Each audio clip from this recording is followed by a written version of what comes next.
Story begins with a wealthy Korean family in Los Angeles experiencing strange and terrifying events that seem connected to their newborn child. They call upon two young shamans, Warim and Bongil, to investigate the spiritual disturbance.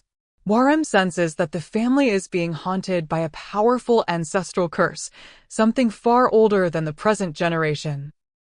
To understand the source of the evil, she performs rituals and consultations with geomancers, discovering hints that the family's suffering is linked to a buried secret in Korea. The narrative introduces a grim atmosphere where the past refuses to stay silent, and spiritual forces interact with human greed and ignorance. The shamans believe that the only way to break the curse is to locate the ancestral grave responsible for summoning the malevolent energy. Their journey sets the tone of the film, part detective mystery, part supernatural horror, where every clue reveals something darker than the last. As the investigation deepens, the team travels to a remote Korean mountainside where an ancient burial site is believed to exist. Here they meet a respected geomancer named Kim Sang-deok and a funeral director who specializes in traditional burial practices. Together, they uncover evidence that the grave in question belongs to a powerful warlord whose remains were improperly sealed centuries ago. According to folklore, disturbing such a grave can unleash restless spirits and bring misfortune upon descendants. The characters begin to experience unexplained phenomena, strange sounds in the forest, sudden temperature drops, and visions of shadowy figures. The horror in the film does not rely on cheap jump scares, but instead builds tension through atmosphere and psychological dread.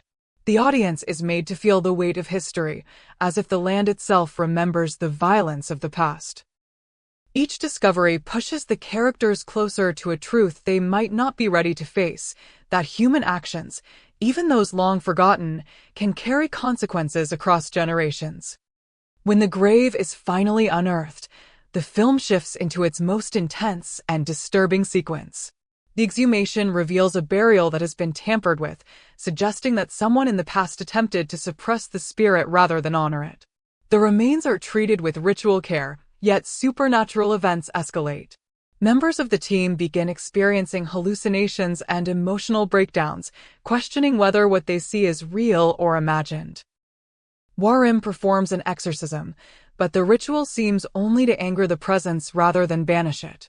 The horror here is tied to cultural beliefs about death and respect for ancestors, ideas deeply rooted in Korean tradition.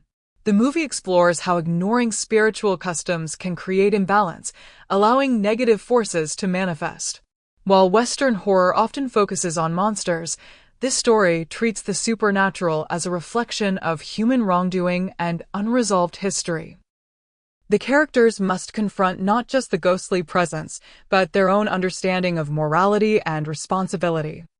In the final act, the consequences of disturbing the grave become unavoidable. The curse reaches its climax, affecting both the family in Los Angeles and those involved in the exhumation. Lives are lost, relationships are tested, and the boundary between the living and the dead becomes frighteningly thin. The resolution of the story does not offer a simple victory over evil. Instead, it emphasizes acceptance and respect for forces beyond human comprehension. The shamans and geomancers acknowledge that some wounds of history cannot be fully healed but must be understood. The ending leaves room for interpretation, whether the curse is a literal supernatural entity or a metaphor for generational trauma and guilt. Viewers are encouraged to reflect on the themes of tradition, consequence, and the limits of human control. By blending horror with cultural symbolism, the film creates a unique experience that is both terrifying and thought-provoking. It reminds us that the past, whether remembered or forgotten, shapes the present in ways we may never fully grasp.